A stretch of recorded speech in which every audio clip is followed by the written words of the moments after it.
This is the EnT podcast, conversations about education, technology, and culture, with Dr. Doug Reed and Dr. Matt Stranick.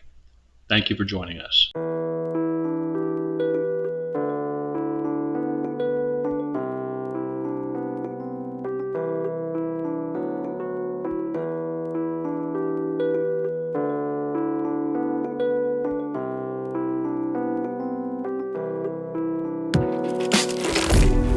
My name is Dr. Doug Reed, and I am located in Abagway, the traditional and unceded territory of the Mi'kmaq people.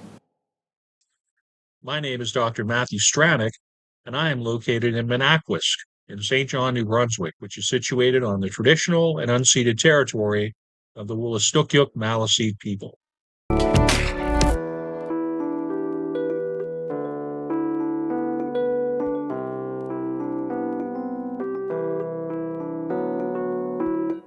Well, hey, everybody. Welcome to episode number 94, if you can believe it, of the EdNonTech podcast.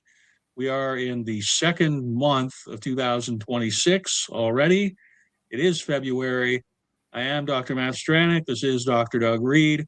We are thrilled and stoked and thrilled to have you here, despite whatever the weather has in store for us right now or what may be going on in your part of the hemisphere, I suppose, northern hemisphere.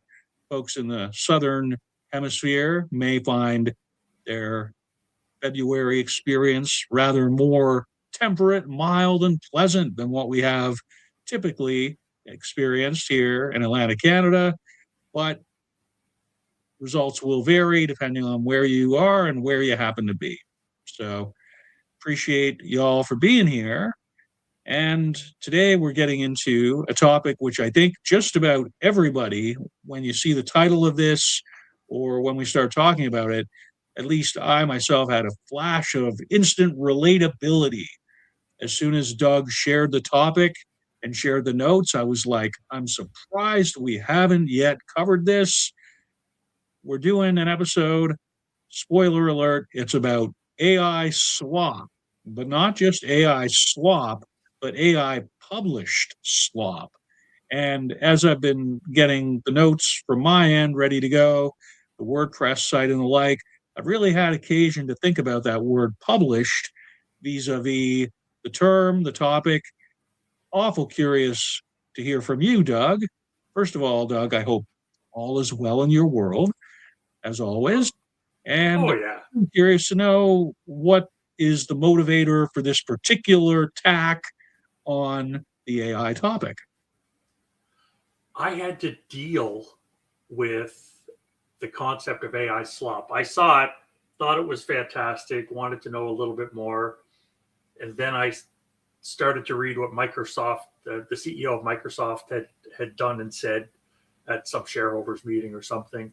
And then I was like, okay, I got to go down this rabbit hole. So down the rabbit hole I went. And it was really wacky. I don't normally use Google search. I use DuckDuckGo. So I get different search results. And when I typed in microslop, because that's what people are starting to call Microsoft products because they've pushed Copilot into everything. So I typed in microslop to search. The first 10 things that I got back from my search engine all just directed me to Microsoft. Like every one. Like not, I don't think they were being ironic. I think it was, oh, you typed microslop. That means you want to go to Microsoft. It was like, oh, that was telling. Once I got there, it was like, okay, yeah, I'm in the rabbit hole now. We got to dig into this because I'm sure we'll have opinions. Well, fantastic. And Doug, I have heard AI slop as kind of a colloquial, kind of a vernacular term for certain types of content, certain kinds of outputs that are put out by large language models and other associated apps and processes and the like. I do wonder where the AI published spot came to you from. That notion of having that third word, the second word in the three-word delineation there? Publish was important for me because I'm dealing with AI creative materials through another number of aspects of my life. And one thing that popped up is people are doing first drafts of things using AI and then citing it as a co-author to a point where some publications have said AI is not a co-author. You cannot use a co-author called whatever the generative AI happens to be. So they're trying to build rules around it. But when I look at other published stuff, like non-academic published stuff, like Spotify, for example, I've been told, and from the stuff I've read, it seems to be true, that so many pieces of music out there aren't being created by human beings anymore. The software is analyzing. Well, you've got your list, right? Don't you have your list of you got 1,000 or 2,000 people looking at, here's the great music I listened to last year, or here's a million songs you should. I don't know the number. I don't remember the number, but I know you've got your list, and a lot of people seem to like your list of what music they could listen to. But they're analyzing those lists and then using AI to create stuff that sounds similar, and then saying, see, here we go. We don't need artists anymore. We've got AI to create the music. So that was chilling to me. So that's where I wanted to go. So I'd love to hear more about your music list, actually, before we jump into the first absolutely. Article. And thanks for that pretty salient example. So to begin with, for the first instance, over the past few years, 5, 6, 7 years anyway, every year I start out the year by creating a YouTube playlist of tracks that I'm going to sort of bookmark, save, and then listen to when I'm in transit situations rather than, say, relying on what the algorithm may suggest. So I'm sort of just curating a list mainly for myself, for my own listening purposes, but because it's the internet and these things are public, each year that I put one of these out, it has seemed like a few people more look at it each year than the year preceding. So as of, for instance, 2022, 23, thereabouts, one of those lists for the entire year got, I don't know, something in the order of 250, 300, up to 700 views, which is to say, I think, individual users clicking play and investigating and or playing from what is on that list. Last year, that is 2025, it had a very significant spike, and I don't quite know why. It was in it was past the 20,000 views mark the last time I checked at the end of 2025. And now here in 2026, just with the month that's passed, 1,000 people have already looked at the tracks that I put together, supposedly. And I'm sure a lot of these are bots. I'm sure a lot of these are automated users or whatnot, but it does speak to a certain level of aggregated algorithmic interest, I suppose. And so to speak to your point of music that's actually made by these apps to make the process of content shorter, more efficient for somebody to create without any musical talent, knowledge, or interest, but rather betting on these automated products where you get enough viewers on, presumably, or listeners, presumably you get a certain payout based on a high number of clicks, or it brings you closer to monetized content, that holy grail of online purveyorship, I suppose.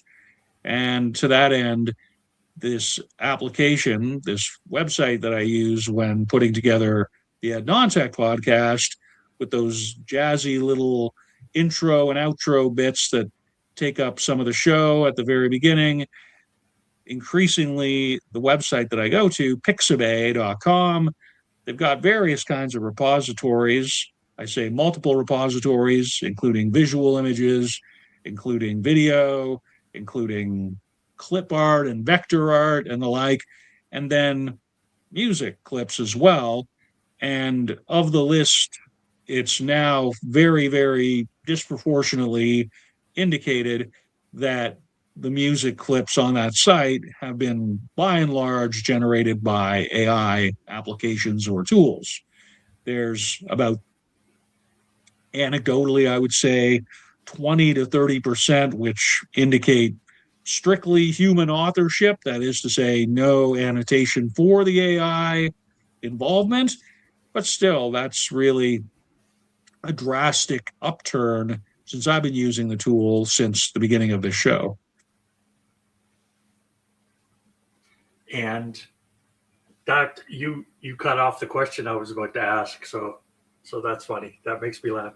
Did you ever sit in a conference presentation or something, and the speaker is speaking, and you're like, "Oh, I got a question. I know what question I'm going to ask at the end," and then they address it, and it's like, "Oh man, I got to come up with another question."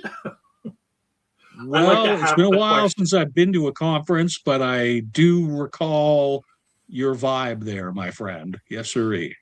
Yeah, I hate going to a conference and somebody works so hard and presents their stuff and then nobody has a question. And it's like, oh. So I try to be that person that has something where they can talk a little bit more, or they can highlight something that was super interesting to them. But yeah, you stole it. I was going to ask about the AI curation, and you addressed that. So good on you. You jumped ahead of me.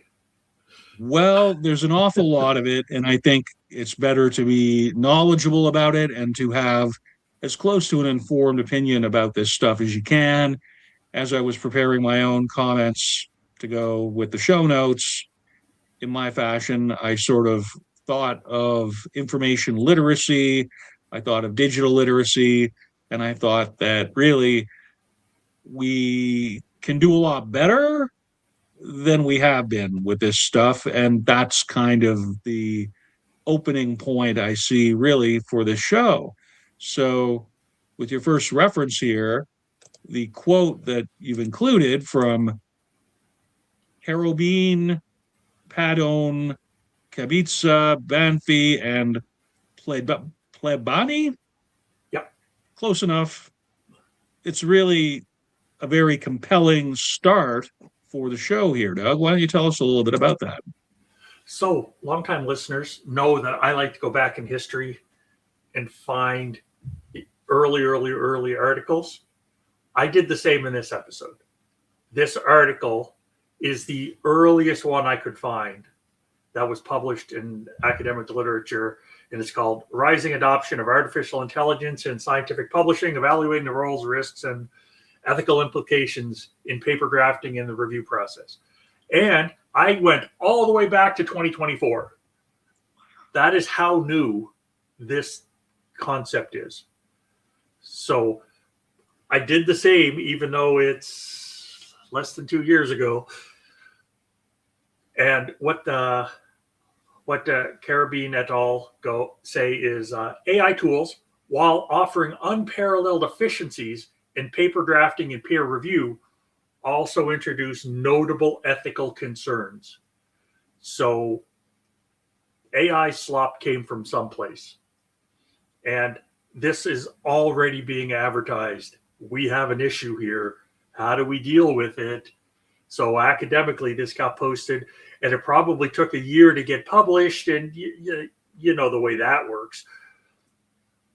It just takes time to do these things. So this isn't even just about paper drafting. This is about, because in the academic publishing field, basically, I think it's a giant scam, right? Like, academics have to publish, and they have to publish in certain journals, but the journal kind of owns your stuff, and you send it there, and it's either free or you have to pay them to publish it.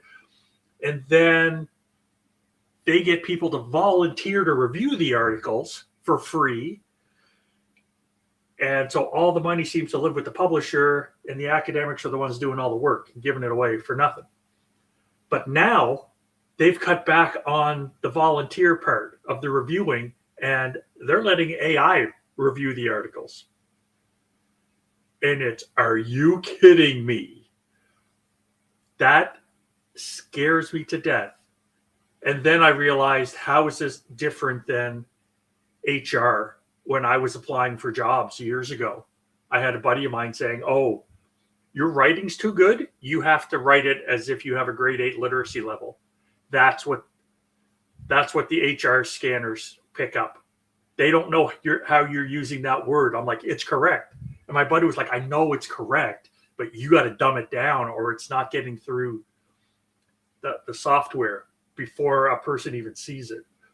So I had to totally change how I wrote everything to aim it for like grade 8 to grade 10. And really, he's like, honestly, he goes, our HR department, it's about grade 6 is what they've got their software set at. And the place shall remain nameless. I'm not going to bring that up. But so it's gone. I love academic publishing for the reading, for the peer review process. Because, okay, other people know.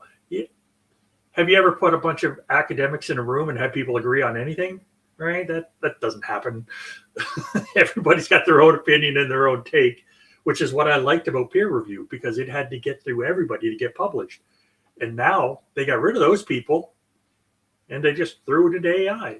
Or they're starting to. I don't know if that's happening all the time. I don't have inside information on that. But what I'm hearing is that, yeah, AI has taken over so much of that work. And that's ethical concerns, because AI hallucinates and AI just doesn't have enough information.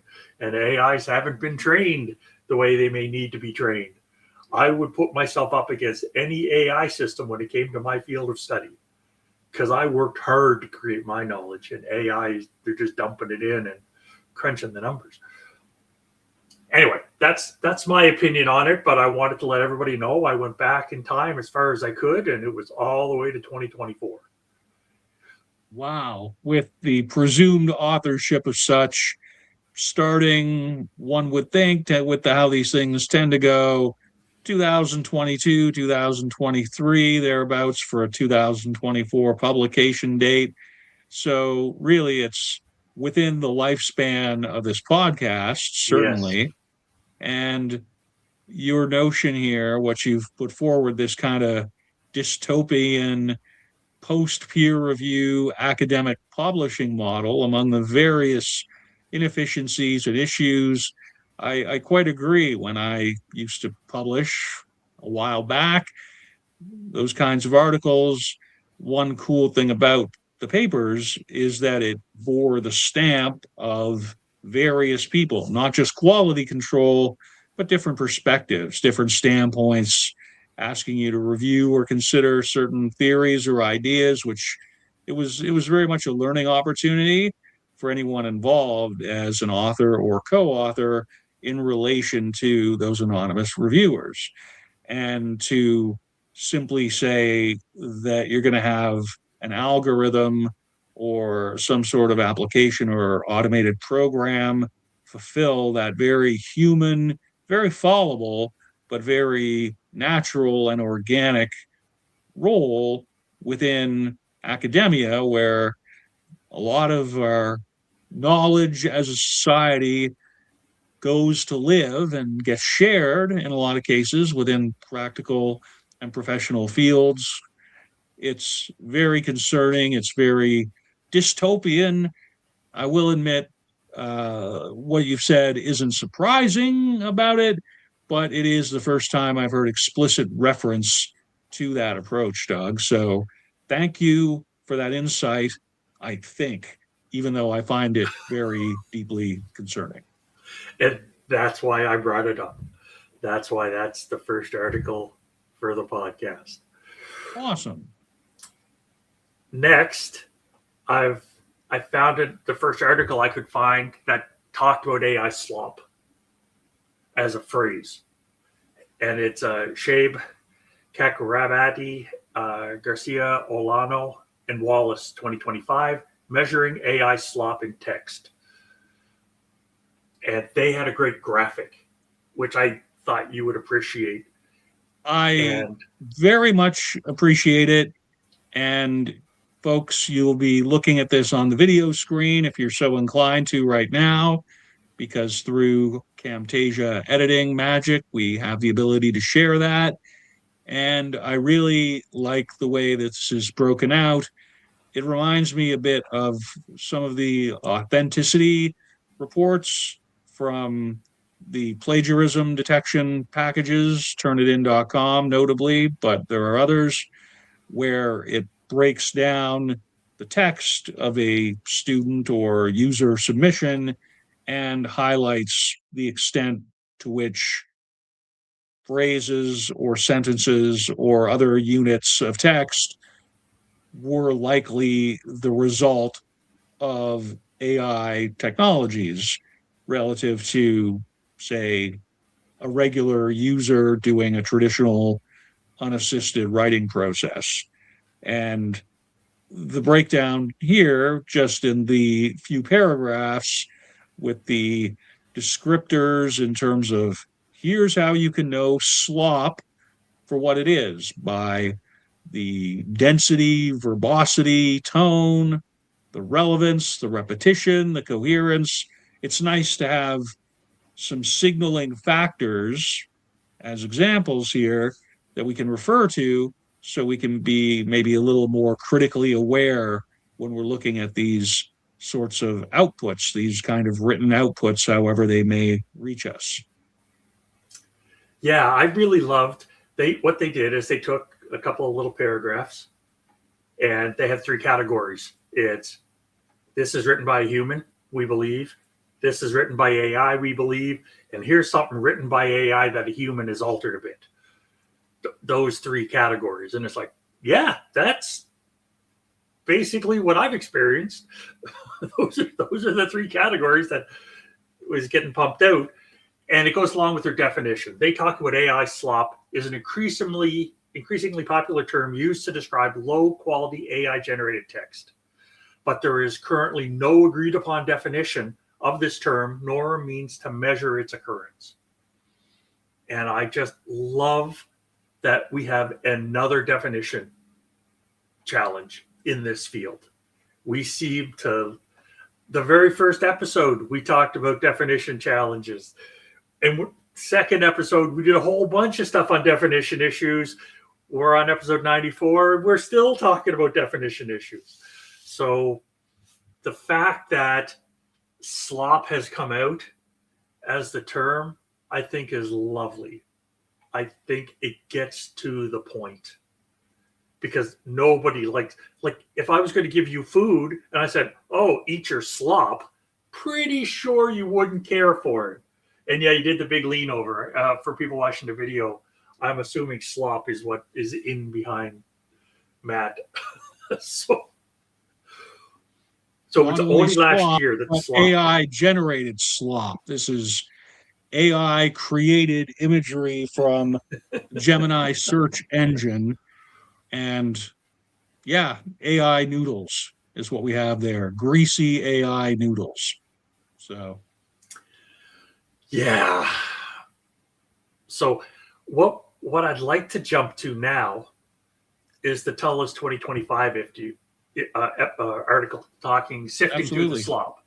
How generative AI created a market for lemons for text-based works. When I look back at classic literature, I honestly thought people wrote really well 80 years ago and 100 years ago and 200 years ago. I thought they were just amazing writers compared to what we have now. And what I learned in my life is like, no, only the amazing stuff survived.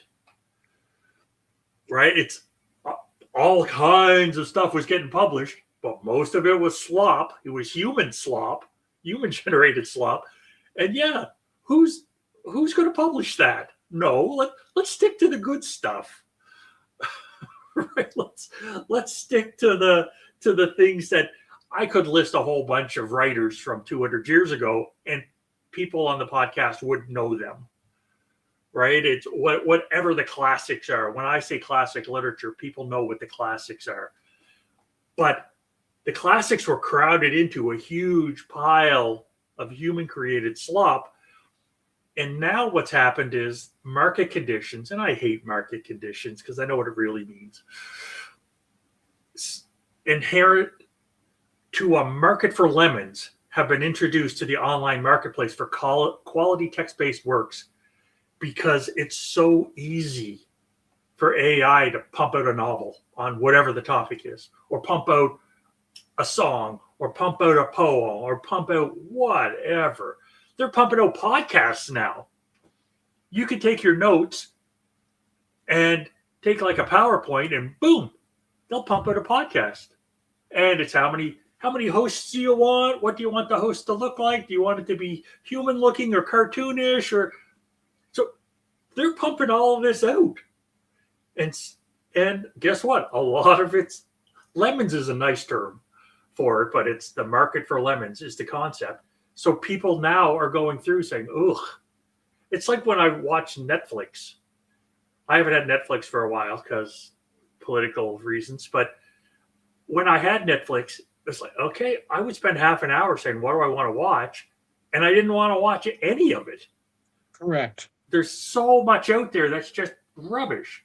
It's the same as music, right? I have back when it was legal in Canada, I have 22 days worth of music on my computer from stuff I bought and downloaded and whatever. It's all on my computer. I can use it. I haven't listened to huge chunks of it because I just don't like it that much. But I bought the CD, so when I downloaded it, but I only listened to 2 songs on the CD. I don't want to listen to the rest because whatever. So people have to filter it. And that filter's harder. It's harder to filter when it's like, ugh, what are the classics? What are the amazing pieces of literature out there? We don't know because it's so easy for AI to dump another 500 novels on that topic out tomorrow if they wanted. And then go to the big online publishers and they'll print that copy and put a binding on it and send it to you tomorrow if you want. Doesn't make it good. And that's the market for lemons, trying to figure out how to filter through the rubbish and get to the stuff that's really good. That's a very eloquent discussion on a very interesting way of looking at it. I have to say, when I was preparing my notes on the situation, I kind of found myself thinking maybe one of the positive attributes of the situation, such as it is that people hope this is quite optimistic, but would see that as a reason to become more discerning. They would see that as a reason to look at what they're actually reviewing a little bit more closely and develop we've used the term before, critical discernment, such Yes. that you have it in terms of information literacy, such that you can put aside certain results, certain types of content based on some of these flags, some of these signifiers, for instance, that we're seeing in the previous article that you referred to. Seeing through increased exposure, seeing through increased usage, hopefully you gain more experience and thus you're able to navigate this a little bit more rather than being completely stymied or completely hosed or completely overwhelmed or underwhelmed by the sheer volume. I also think that it's important for people to remember what they're actually looking at this text for. Just because a large language model has the capability of creating endless variations of a poem based on its corpus of knowledge, of information, there's no physical way that an algorithm can know what the poem is speaking to or about. So hence the empty calories, hence the fillers, hence the cornstarch in your food that doesn't need to be there, or the dyes or the added sugars. It's Or the just palm oil. gooey. Yeah. Yeah, it's just gooey and without any substance, except as you consume more of these fillers, they can build up in your body or in your mind and have a deleterious effect on your ability to differentiate between what is worthwhile and what is truly slop. So, the optimistic side of that being, hopefully, people will recognize this phenomenon and hopefully, people will take an active interest in their own online and digital wellness to have strategies to limit their exposure to this stuff and to navigate it more effectively, recognize it for what it is, and make their way through it more effectively than they might have done in a previous era. And that guides us so well to the second quote from this Tullis article. Awesome. It's the quote I dropped down here was, "The bleak nature of these findings may lend credence to Luddite leanings and perhaps provoke a readoption of the typewriter." And the reason I put that there is I learned what Luddites were years ago. And I thought that they were anti-technology.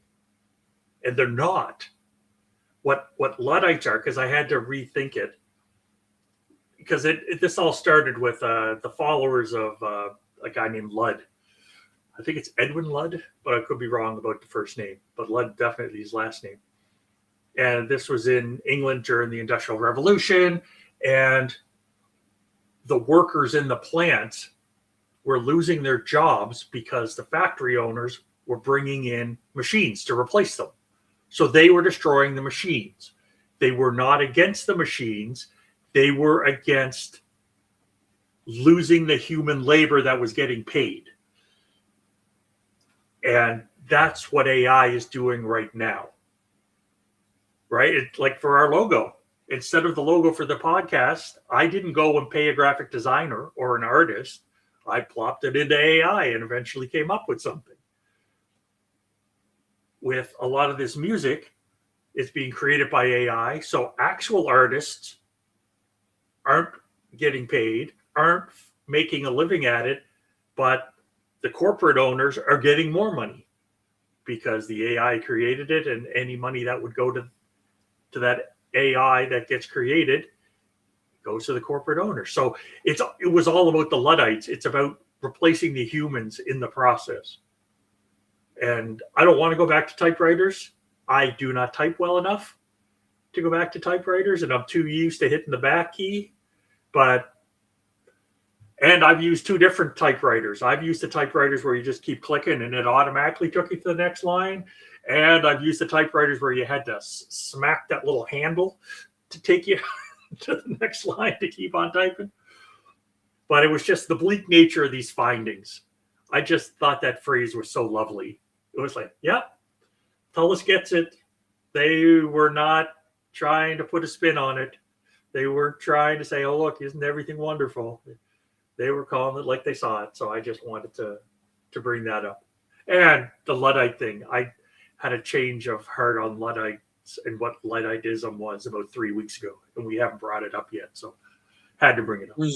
Presuming the primacy of the human involvement in the enterprise, if you call that Luddite, if that's what being a Luddite actually entails in one way or another, that sounds perfectly okay to me. I think the fact that an AI graphic application as being having an output from that for our logo is perhaps especially in keeping with the technology related aspect of the podcast. And I know that you went through a whole lot of iteration with that, various versions, until you found the satisfactory combination of textual prompts and visual cues that ultimately created our mighty EnT that we have as our logo, our tree person. And so it kind of puts me in the mind of the fact that these tools themselves do not inhibit or promote creativity. It's the user who is able to make advantageous use of them. It's the person who has a fluency to know what is needed and how to manipulate the application to generate what is needed. And so I do think that there is creativity and a whole range of skill sets that go into prompt engineering, that go into designing on a practical, technical level what these algorithms and programs consist of. A whole lot of human, actual human creativity is bundled into how these tools have come about and how they can be used. But the vast majority of people who are designing them or are end users are really, I think, looking for expediency's sake. And so your bespoke web designer with their customized designs, that's probably on the endangered professions list at this point, right? Like, why Yeah. can't you just press a button on an podcasting producing app to turn that set of PowerPoint notes into something that sings and dances and is a little bit more interactive? And across all the individual instances of this, it's as you say, the larger companies, because of just the sheer volumes involved, even though it's very incremental what profit can be saved or maintained through the use of these tools and services, they're really the only ones who have the ability to benefit because of the scales involved. Don't ask me what pays an artist for every Oh, individual stream or anything like that, but that's kind of where I'm going, right? Just a fraction of a fraction of a fraction of a cent. But if you have a quadrillion streams that are part of your ownership model through your holdings, your corporate entities, and whatnot, that can be a pretty significant chunk of change, but not for your average hobbyist or professional or creative enthusiast just trying to put their own stamp on something. along that same line, did you ever read uh, Alice Through the Looking Glass? Alice in I Wonderland? can't say that I've actually had the experience of reading that classic narrative. I read it 20 years ago or so, and I had a conversation. I was Alice in the conversation I had a little while ago, where I made the comment about, no, I try not to use the AI for these reasons, and somebody else was like, no, no, no, it's great. I use it for all my emails, and I was like, you can't write an email? Like, how tough is it to say, are you available to meet at 10 a.m.? But they were proud of the fact that they were using AI to write their emails for them. And it's like, oh, no, no, we're not going to agree on that. We're just not. And I spent a little bit of time trying to convince the people I was talking to. And I'm like, this isn't a hill I'm going to die on. I'm not going to do it. So it's just one of those crazy things where everybody's got their own take, and hey, welcome to living in a free world. You're allowed to have your own take. Well, and your colleague would have likely been thinking previously they may have had to write 5, 6, who knows how many given emails a day. And so with templating and the like, with predictive text where you can just start typing, and based on your past usage, the micro slop, as it were, sort of fills in the rest of your quote unquote business email or meeting invite or whatever.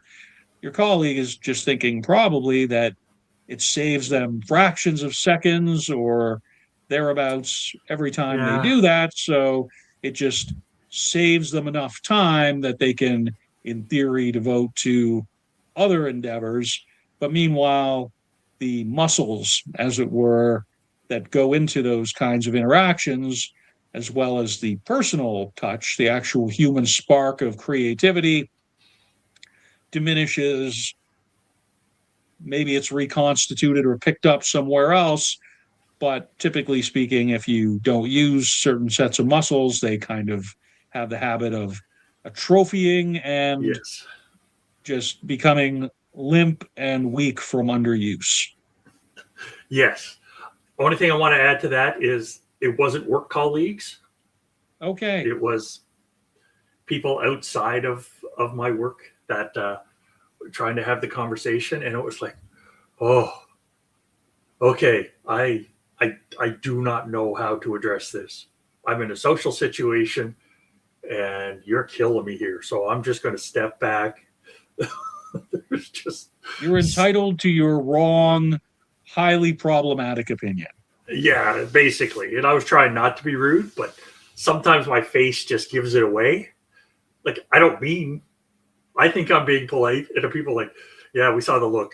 Just like, okay, didn't know I had a look. The But thing with your apparently, eyes and the corners of your mouth gave it away. Yeah. yes, I would like to jump to the next one. Please do. Pooley 2024 Large Yep. Language Publishing. The scholarly publishing oligarchies bet on AI. And the quote is, the publisher's cocktail of probability, prediction, and profit is predicated on the same process. Extract the scholarship and behavior and then sell it back to us in a congealed form. And I love the use of congealed there because they didn't mention slop, but as soon as I hear slop, I assuming congealed is in there. Congealed could very easily be in there with the slop. So this is more about profit, I believe, than it is about helping us right now. And I just wanted to, how often do I get to say the word congealed and not think, oh, I got to throw that out of the fridge, whatever. That's the only time I see congealed stuff. Well, I like how it speaks in the first person, right? Extract our scholarship and behavior. So it's really speaking from within a human culture based kind of community, and the disservice by certain parties who have typically acted in good faith. The suggestion here is breach of trust. The suggestion here is putting profit ahead of other motivations and selling it back to us in congealed form, reusing concepts and language, taking that bacon table grease and trying to make a candle with it or what have you, trying to Yeah. repurpose that into something else. It's it's a very good metaphor. It's really well stated. I appreciate the wording of that particular quote there, Doug. I loved it. Like I didn't want to bash capitalism. That wasn't my goal. But sell it in congealed back to us in congealed form was just, that is a work of art. Like I just really, really enjoyed the way the author wrote that. So I have one more article, and Absolutely. I did a double dip on this article. And normally I don't. I've done it twice in this episode, but it's Lang, Maffett, and Vasudevan. And this is from November 2025. So it was only 2 months old when I got to it.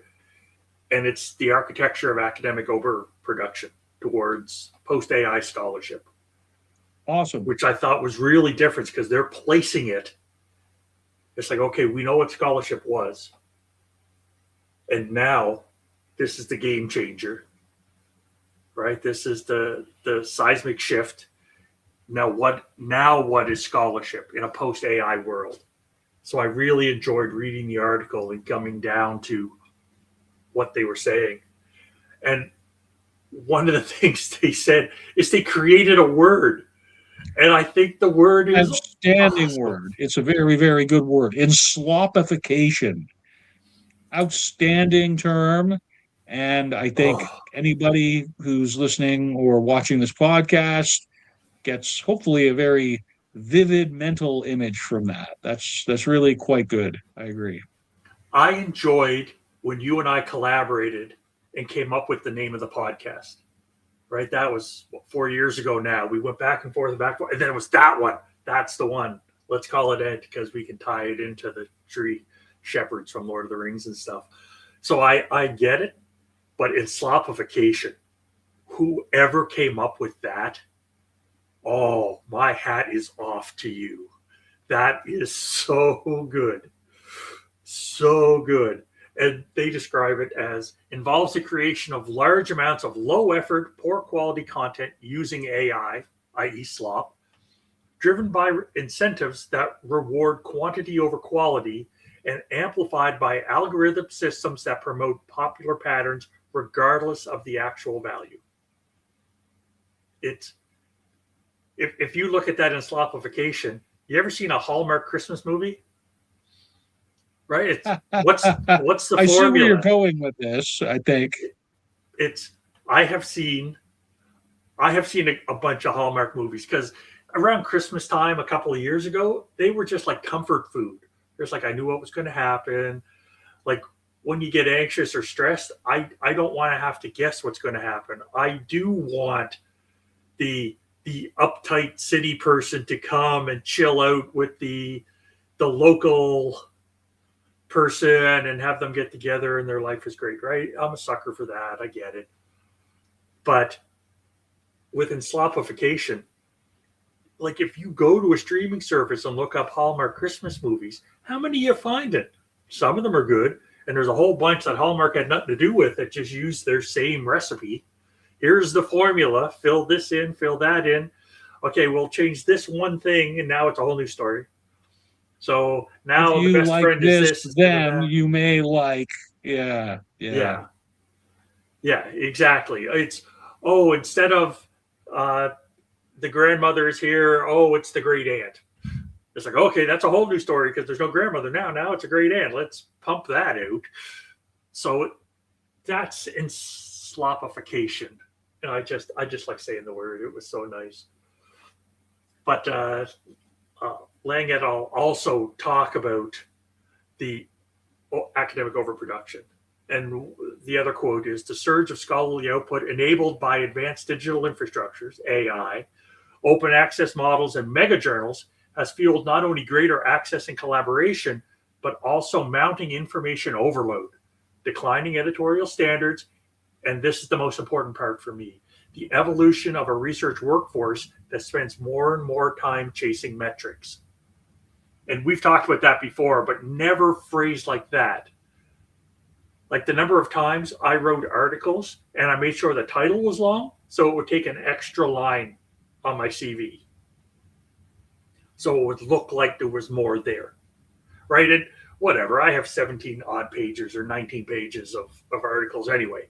That's not the point, but it's instead of doing research and coming up with good things to help people and improve life, we're chasing metrics. And who set the damn High metrics? impact journals, right? That's the Yeah. be all and end all if you're in academic circles trying to get tenure or what have you. Yeah. Yeah. And it's like, why? Why is that the metric? Like who decided that? And whoever did, were you getting paid? Like who paid you off for you to make that decision? Because I assume it's either laziness or somebody was getting paid or somebody had a bonus somewhere. But it was the whole top. This has helped create more metrics for people to chase. And it's like, I don't want to have to sift through 20 cruddy articles. Like if somebody did their doctoral work, it should be freaking good. They should have put a bunch of time in their life into it and thought about it and created new knowledge. That's That's what my bare bones expectation has always been. And there are good papers and there are not good papers. But now we've got this where people can pump out and or they can enslopify whatever random dot points that they throw in. Oh, that makes it so much harder. And that's part of information overload. You got to look through this and say, okay, that's all rubbish. Can't use that. What's the point of whatever? So anyway, I just liked enslopification and I liked chasing metrics. So that's why I had to do the two different quotes. And they weren't close to each other, so I couldn't tie it all together into one in the article. No, that's absolutely awesome. The fact that you were able to obtain both of those from the same article, I think both of those are very real, very significant. The ability to create singing and dancing internet, or to a lesser extent, scholarly quote unquote knowledge, the tools of production have reached the lowest common denominator. They're going down even lower with each passing day. And so, as much as you offset certain processes within your editorial board or your editorial control, then you have less commitment to it. You are standing up less for the integrity of work that's coming in, and you can vouch for it a lot less because the human eye and the human attention and those adjustments and collaboration that occur, which we were talking about earlier, all of that becomes a secondary concern or worse in terms of just getting the thing out there in front of as many eyeballs as possible, no matter how diminished the content or the presentation of the content. Yeah, they can't hide behind integrity because it isn't. It's about the money that comes with the eyeballs. Yes. And everything else is just BS, in my very humble opinion.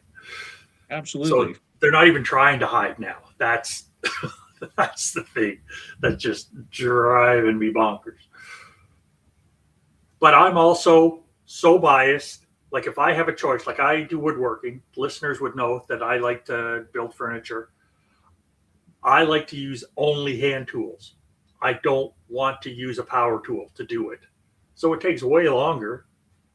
And yeah, I have power tools and I use power tools, but there's just a joy and satisfaction I get out of doing it with my hands, with all my own strength in my muscles and all my own brain power and all that just turning on a circular saw and going, running things through. Oh, look, I screwed up the cut at the end. I would not have done that with a handsaw. So I get it.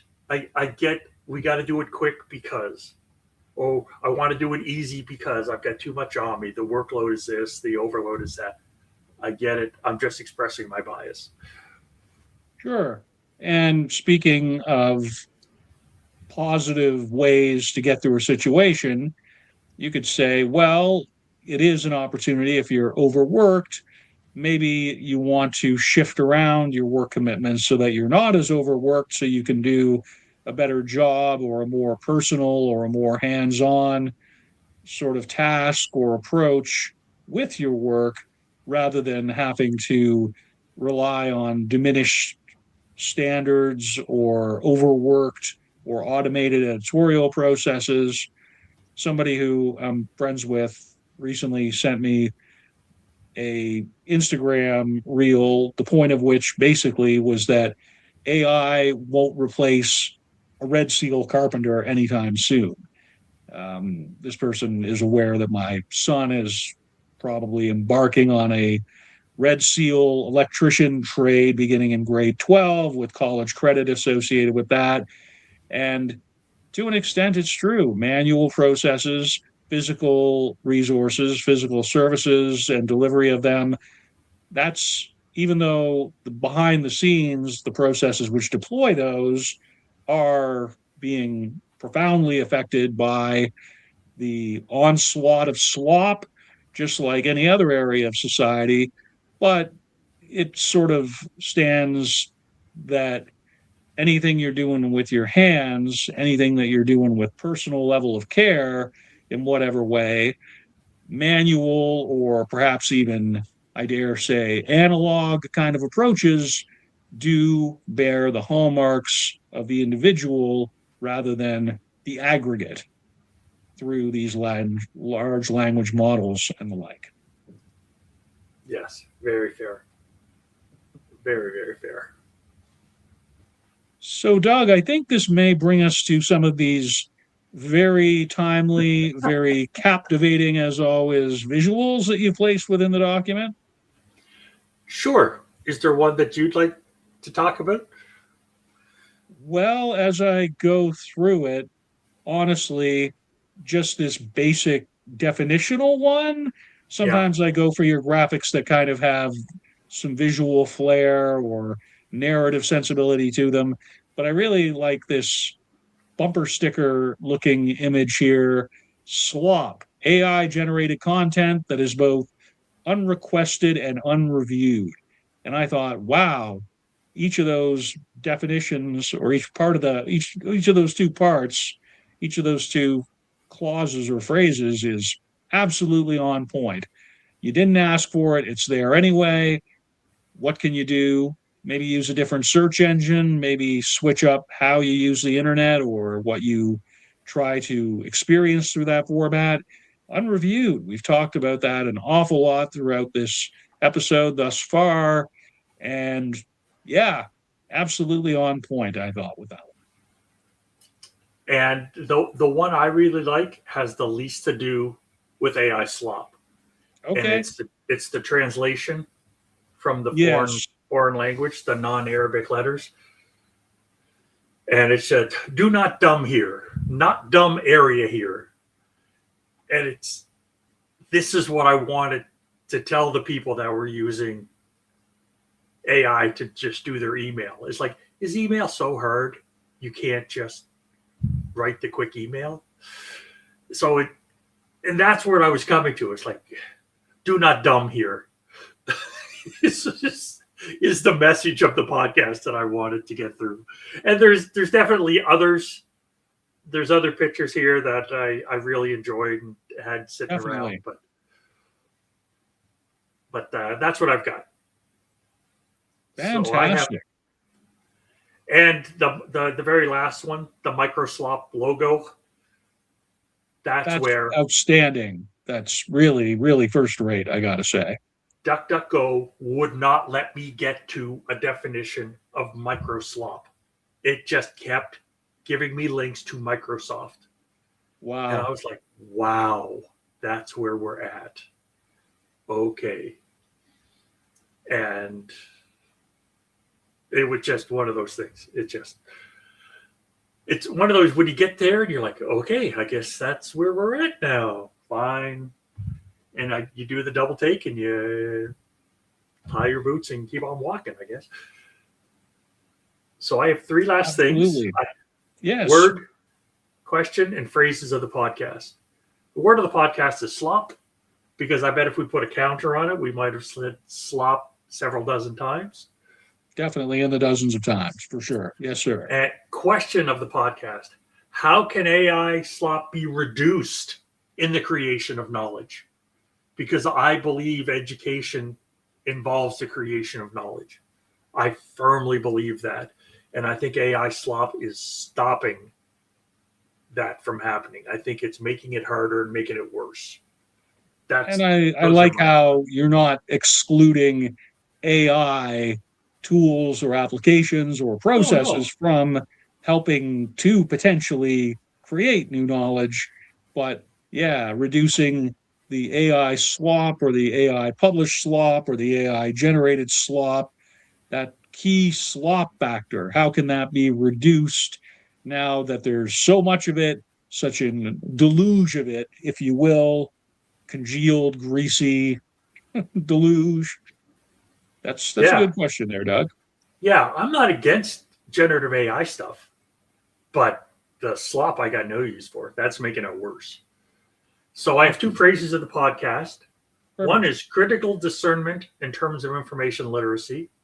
That is never a phrase I would have came up with, but as soon as you said it, I thought, yep, that describes a whole lot of the episodes that we've done. So thanks for that. Absolutely. The second one is the primacy of human involvement in the endeavor. And I just am in awe of the way you can turn a phrase.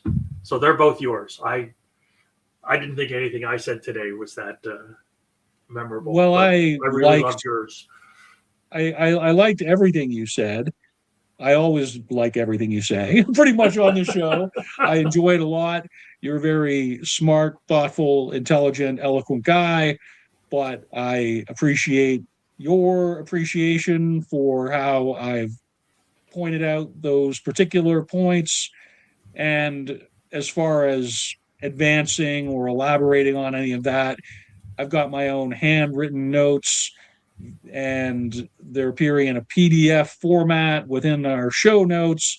And I do speak to that human connection and how that's a pretty definitional part of what would be considered, I guess, nutrient-rich information online. I may mention Epictetus because I'm a fan, but you'll have to check the website for those notes if you're really interested in finding that out, Doug.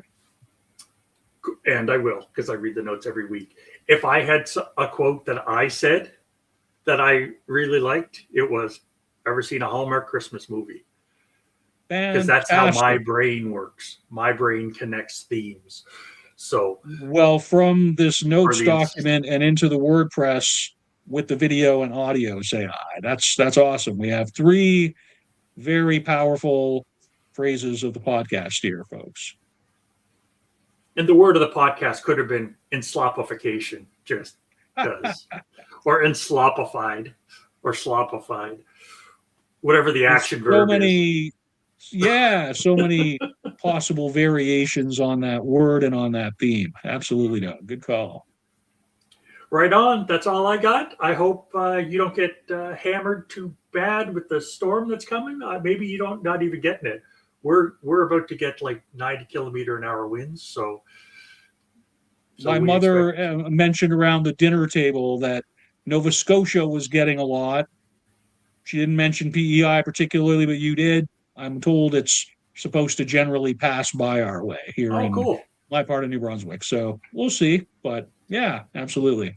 Right on. Fingers crossed for a snow day. That's exactly so. Appreciate everybody for being here. Take care. Thanks a lot. And bye for now. Bye-bye.